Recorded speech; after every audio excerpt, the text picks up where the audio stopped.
Er moet gauw duidelijk eens komen hoe de toekomst van cultureel centrum De Schans op Gediek. Dat is uit plaatselijk belang.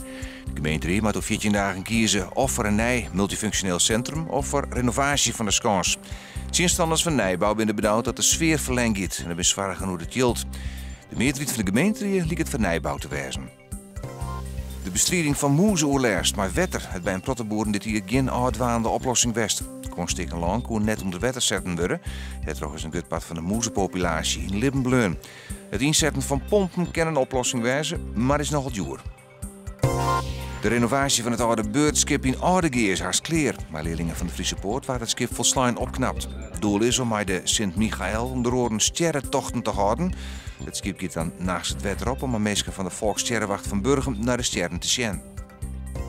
Juni is het buien, letter droog waar en het wordt een gratis fjetje. De zuideerste wind is matig en vrij krachtig.